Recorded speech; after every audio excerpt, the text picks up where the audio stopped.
Hey everybody, Mr. Regan here. And now that we've explored how descendant species, will survive in some environments and cause them to go extinct in the other, we're now going to explore some real world species that have gone extinct, thinking about how natural selection has affected them and how their extinction was caused in different ways. So, what's going to happen is we're going to be diving into our evolutionary history sim to study these extinct species within our evolutionary tree that we see here. So you're going to be clicking on the tree button to access a set of species. And our evolutionary tree is going to help us organize our different species that we have in our collection by their shared structures. And it's going to connect the descent species with their common ancestors. So this tree is all about connecting descent species with their common ancestors. Our tree does not show evolutionary time, so how long species changed based on their connections.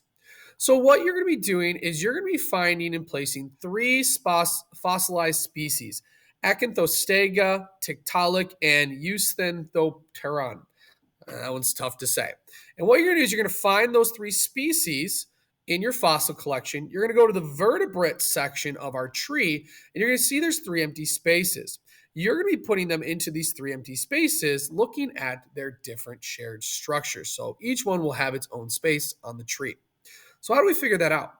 Well, to help you organize these species into their spaces, you'll click on the three information icons.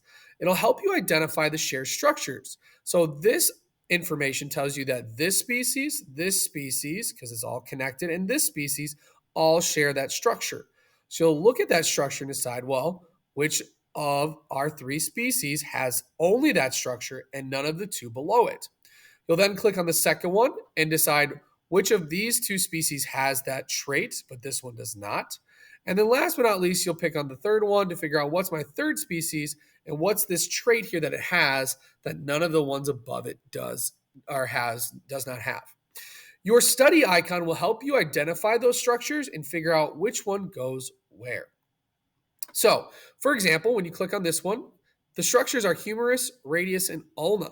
So, your job, now that you know that, is to figure out which of these species has the humerus, radius, and ulna. Well, all three of them have it. So, all three can go here. But you'll have to look at these next two. If you click on this one, it'll show you some of the different traits, and you'll have to decide, well, does the Acanthostega, does it have all three of these, but not any of those? Then it would go here. Does Tiktaalik have these three things, but not these two? It would go there.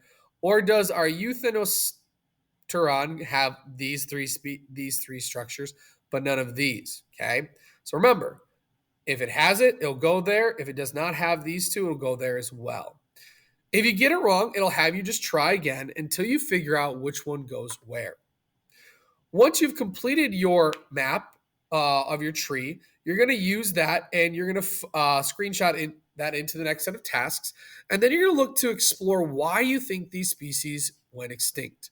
You're going to read about them in the study icon, so that orange icon underneath all of them, and look to answer some questions about what happened in their environment that would cause them to go extinct. What could have happened? How would natural selection cause these three, or more specifically, one of these species to go extinct?